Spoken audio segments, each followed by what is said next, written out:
Okay, ladies and gentlemen, boys and girls, moms and dads, children of all ages, welcome to Living on a Thin Line with Tony Vicich. I am Tony Vicich. That's why we say Living on a Thin Line with Tony Vicich, because I am the wither. I am the wither of this show. So, good afternoon. It is 2 p.m. Mountain Standard Time, or more to the point, Arizona time. It is 2 p.m. in Arizona, in the Valley of the Sun. From probably one of the hottest places in the nation right now, with the biggest corona hotspot. Here we sit, all alone with a broken heart. Feel like we ate 3 bennies and our semi-truck won't start. That's actually an old country song. Comments from you, the audience, whenever you question or comment on Facebook Live or on YouTube at the Comedy Schools channel or on ComedySchoolsRadioNetwork.com. So it's there. That's what we do. Then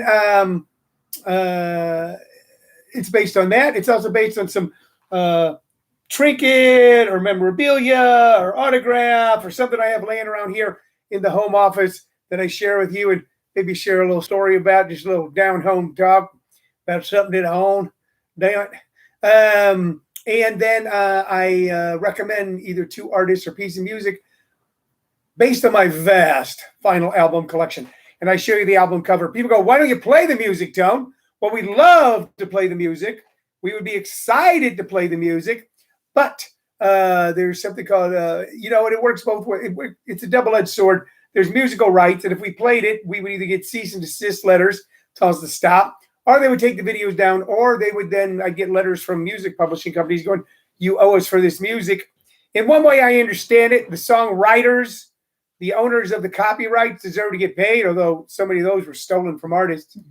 But on the other hand, it keeps sometimes a wider variety of people from being able to access something that may be long forgotten that we're trying to revive. So we don't play music because we don't have to pay for it or get ugly letters from lawyers. If you've ever gotten an ugly letter from a lawyer, you know that even if you go, this lawyer doesn't have a leg to stand on, that you now got a rabbit hole you have to go down to and deal with for a while. Hello to Kevin Brown, Tina and Mike Lawson, Dave Van Winkle. Hello to all of you. It's going to be a little shorter show today. We're only going to go 95 hours. No, I should do that. I should do some sort of weird marathon thing. See if I could stay on the air for like 3 days. Just third day going, oh, if I can make it, man.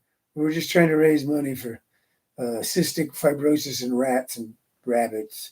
We're going to go one more time, man. Now we're going to read from the Book of Mormon. You know what? I'm not going to do that. I'm not doing this to cause myself pain. I'm doing it to reduce pain for me, for you. Our theory is that if we take a little break midday, that we can go back and deal with the responsible issues that we have to, that we will encounter as the day wears on. So that's why we do what we do today. Kevin Brown says, hello, Tony. I'll have to finish watching later. TTYS. That's like titties. He just wrote titties. I don't think that's what it means. Did you mean titties? Jeez.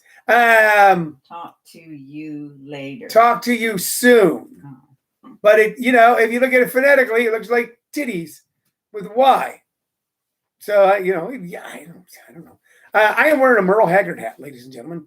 This is an official, I know that on Facebook Live it's a mirror image, so it's backwards. But on YouTube, you can see it. This is an official Merle Haggard hat. I bought this at a concert back in the 90s. Back in the 90s at, I believe, the Pantages Theater, where I saw Merle Haggard and Bob Dylan perform together. And if memory serves, and memory sometimes doesn't anymore, I saw that show twice. Once with my now ex-wife and daughter, and once with my brother Gerald and a friend of his. But I saw Bob Dylan at the Pantages a few times, so I might be confusing the two. But one time I saw one of the dream teams of great 20th century music, Merle Haggard and Bob Dylan together. Not together on stage. They didn't play together. Merle came out and did his thing. And man, if you like clean picking, then you gonna listen to Merle. Merle came out and did his thing, and then Bob came out and did his. Bob Dylan has become quite a curiosity in his later years, in that almost none of the songs that he plays sound like the original recordings. Not even close to the original recordings. They are constantly reinterpreted by the bard himself. For some people, this makes some people angry because they're looking for nostalgia. But for those who aren't, who want to listen to an artist who constantly reinvented himself, even during the highlight of the major portions of his career, who disappeared from view for a number of years during a portion of his career, who changed the sound of his voice during a certain portion of his career, it should come no surprise that when Dylan takes the stage now, that he does complete reinterpretations of all of his songs, sometimes from show to show. Anyway, I saw Merle Haggard and Bob Dylan together. It was a pretty cool show. Merle did Merle stuff. Merle Haggard was someone who we liked when we were young hippie kids in late 60s, early 70s. We thought that he hated us because he wrote one of the anthems that decried us, called Okie from Muskogee. We don't wear our hair long down. We don't wear our hair long in Muskogee. We don't take our trips on LSD. So it sounded like he was attacking us. Also with songs like Fight Inside of Me. All we know is that he just knew where his bread was buttered. He knew what to write about, and that he was loaded almost the entire time and tripping on acid. And we kind of knew that about him. And even though he was saying that he didn't like us, we still liked him. We still like Merle. My favorite Merle Haggard song, you might ask, is Swinging Doors. I got swinging doors, a jukebox, and a bar stool. My new home has a flashing neon sign. I used to like to listen to that when I was getting all drunked up in redneck bars when I was a kid. Okay, what announcements do I have for you? Hello, champ. He smoked a trip on acid and drag it. He smoked a trip on acid and drag it was just bullshit, everybody. So, champ, I think what you're doing is you're doing like a talking type, and it's coming out kind of you sound like you're on acid. I got to, as much as I respect you and admire you, and I do. He smoked a trip on acid and drag it was just bullshit, everybody. Maybe you want to clarify that. Anyway, what announcements I have this Sunday night? This Sunday night, ladies and gentlemen, we resume Tony Vicich Presents Sunday Nights Funnier. This is our regular Sunday night, 7 o'clock Mountain Standard Time Zoom show, Zoom stand-up comedy show. I got a doozy for you this week. 4 great comics, including Travis Minor and kind of a new hot guy. I don't mean a hot guy like he's hot. He's a handsome boy, but becoming just hot out of the box, funny. John Ibrahim. John Ibrahim is one of those people who did his very first show ever with us on Zoom. He's done a few Class Clown shows with us. He was with us live at Stir Crazy a couple weeks ago. He's doing his first Zoom show as a comic this Sunday night. Tickets are only $10. Tickets are available at comedyschools.com. Comedyschools.com. When you buy a ticket to Tony Vicich Presents Sunday Nights Funnier, you are purchasing 3 things. 3 things. You're purchasing entertainment, and I guarantee you're going to be entertained. You're also buying into the American economy because we use portions of the proceeds to pay the comics, and we use portions of the proceeds to donate. We donate to food pantries in my local area. So you're feeding people, paying people, and having fun. Feeding people, paying people, having fun. Ain't nothing wrong with that. Champ writes, I can't find my glasses, so I'm using voice to text, and it comes out as backwards most of the time. But I meant to say he tripped on acid and was drunk most of the time. And then he found his cheaters. Yeah, I know what you mean by cheaters, the type of glasses. Yeah, he was. He was an outlaw. He was a rebel. He was a troublemaker. He was a hellraiser. If Merle Haggard had been born in San Francisco or New York City, he would have been a hardcore troubadour. Doing folk and protest and rock. But instead, he was born in Oklahoma, became an important component to the Bakersfield sound, a sound that I find particularly lovely. Okay. Merle Haggard and Buck Owens and, of course, Dwight Yoakam, all coming out of Bakersfield. He was one of the proponents and one of the creators of that sound. So we liked Merle Haggard. We liked him so much we paid money to go watch him, and we bought a hat with his name on it. So there you go. We've told you about the show Sunday night. Hey, this coming Tuesday, I got something absolutely free for you, like this show. The show's absolutely free. Okay. This Tuesday at 6 p.m. Mountain Standard Time, I'm doing a free intro for my stand-up comedy workshops. I know. You're going, I've never thought about being a stand-up comic. Why would I go to the free intro? Well, you might just want to hear how things are made, hear how things are done. I kind of lay them out for you there. It might increase your appreciation of some of your favorite comedic artists. It just might be a great way to kill an hour on a Tuesday night. What else can you do on a Tuesday night nowadays? All right. They haven't shut us down, ladies and gentlemen, because we found a way to do it like this. We found a new way to do entertainment. Bop, shoo, bop, bop, bop, shoo, bop. It's called the internet twist. Bop, shoo, bop. All right, let's get to the stuff. What did I think I'd show you today? I found this. I was digging around, go, what else can I show the people? Over 100 days now. Here we go. Look at that. Look at that. Look at that. That is, most of you are familiar with that. That is the MTV original logo. And on the back, it says half hour comedy hour. Half hour comedy hour. The MTV half hour comedy hour was a half hour stand-up comedy show that was produced by MTV in the heyday of stand-up comedy, the early to mid 90s. Don Shell says Merle was born in Allendale. His roots are in Oklahoma. Yes, Don. We agree. We agree. I think we said that. But we said that his if he'd been born in New York City or born in San Francisco or Los Angeles, it might have been a whole different vibe. But he came out of Oklahoma. He came out of that working poor tradition, you know. And of course, he worked those bars in Bakersfield, developed sound there along with Buck Owens. So yes, his roots are in Oklahoma, which according to the Supreme Court today, half of it belongs to Native Americans. So how do you like them apples? I kind of like those apples, but I used to own a comedy club. Oh, Allendale, California. Oildale, California. Oildale. All right, Don. All right. He was born in Oildale, but his roots are in Oklahoma. Yes. Okay. All right. So, the hell was I just telling you about?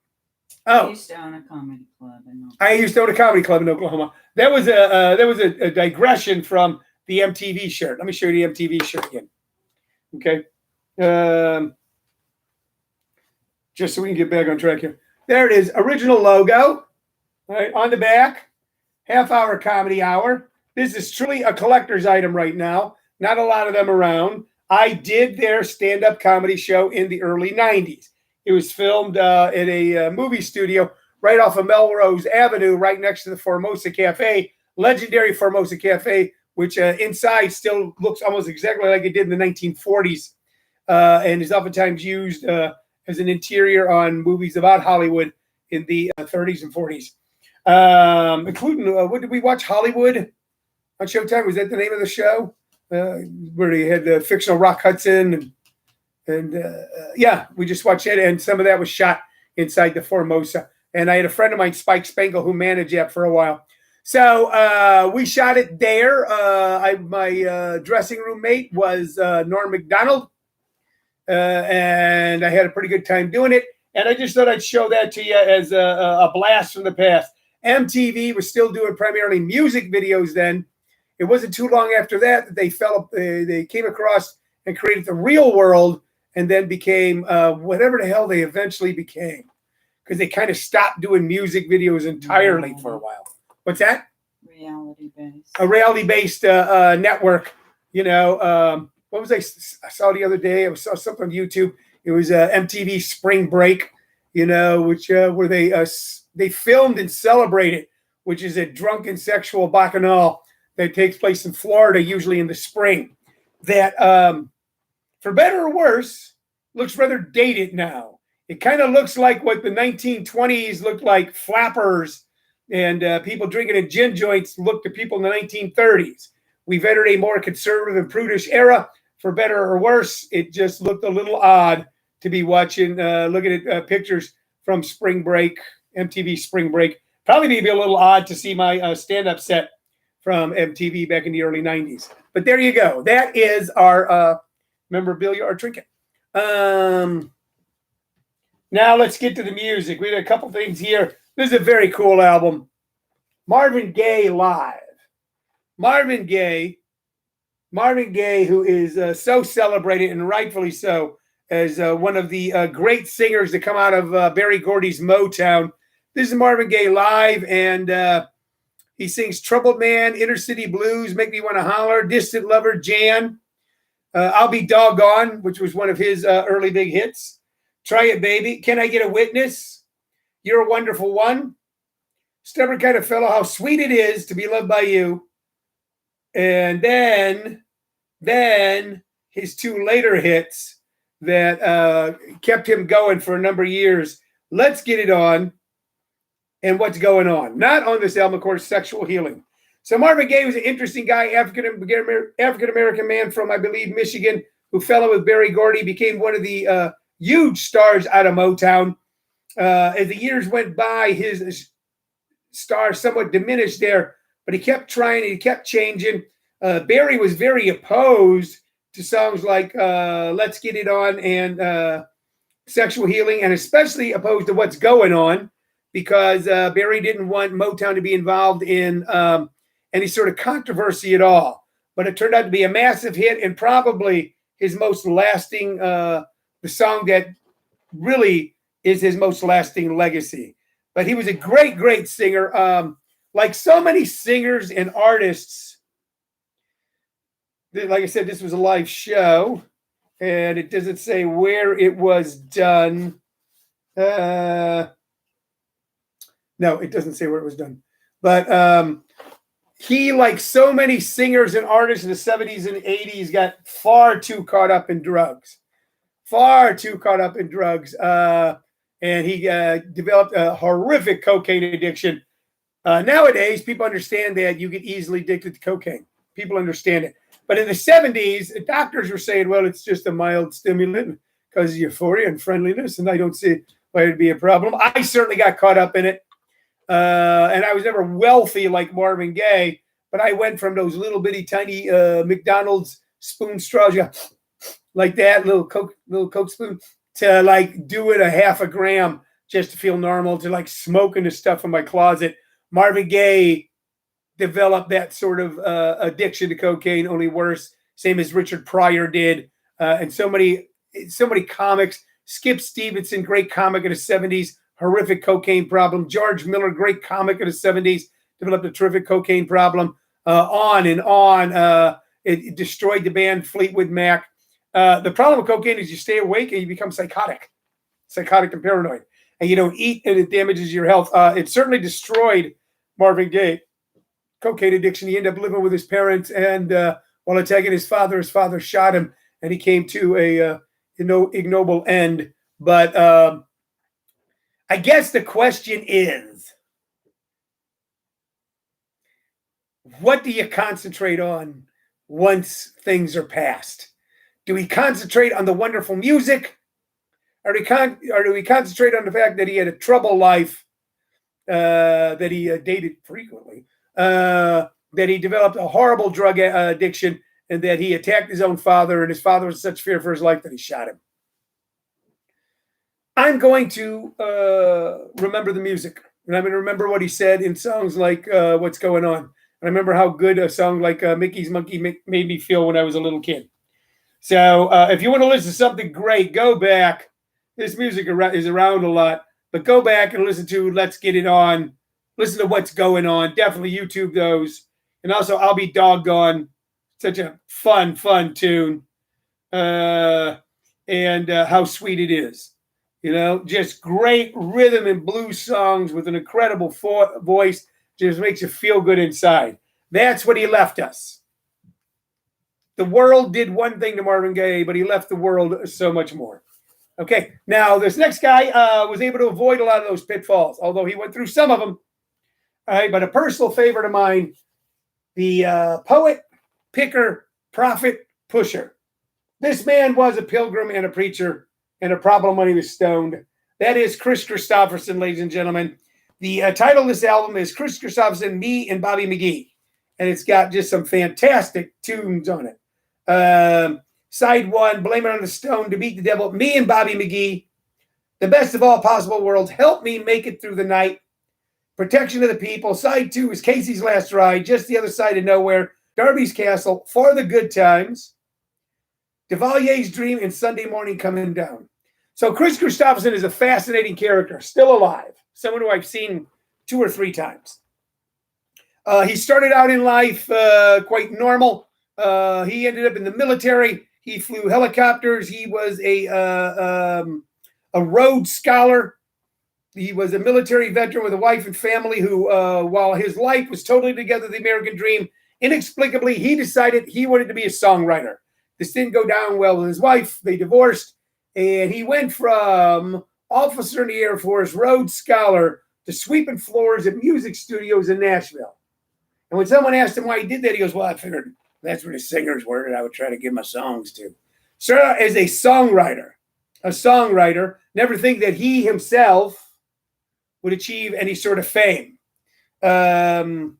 Ray Price, you really got to be deep into your old country music to know Ray Price, but I do. Took a shine to him and recorded For the Good Times in a real kind of syrupy, what was called countrypolitan. We can get into that sometime, certain types of country music. Countrypolitan way became a huge country hit, For the Good Times. Then he ended up out in L.A. hanging out with Janis Joplin, and Janis Joplin recorded Me and Bobby McGee, and it became one of the biggest songs of that decade. A song that still resonates. Her version of it is just stunning. But if you listen to Christopherson's version, it's very good too. So his version of Me and Bobby McGee, I like a lot of the songs on here. Also, I believe her name was Sammy Smith, who's a female country singer, young female country singer, recorded Help Me Make It Through the Night. One of the great, we've had a little too much drink, we're not supposed to be here in this motel, I'm not supposed to be in your house type of songs, and it is a romance and seduction song that you could only appreciate if you'd had a 6-pack of beer, but God, is it a good one. Take the ribbon from your hair, shake it loose and let it fall. So some of the biggest songs of the 70s were recorded by Christopherson. Now Glenn Broman, it wasn't necessarily the Nashville sound. It was more called countrypolitan that Ray Price had. I mean, we could, it's not a big disagreement, but Ray Price did what was called countrypolitan. That's where you had all the lush strings and orchestration behind them. It kind of replaced what had been around in country before that, which was more the honky-tonk sound. Just that flat picking sound. So countrypolitan, that was really embodied in Ray Price, really embodied in a lot of George Jones work.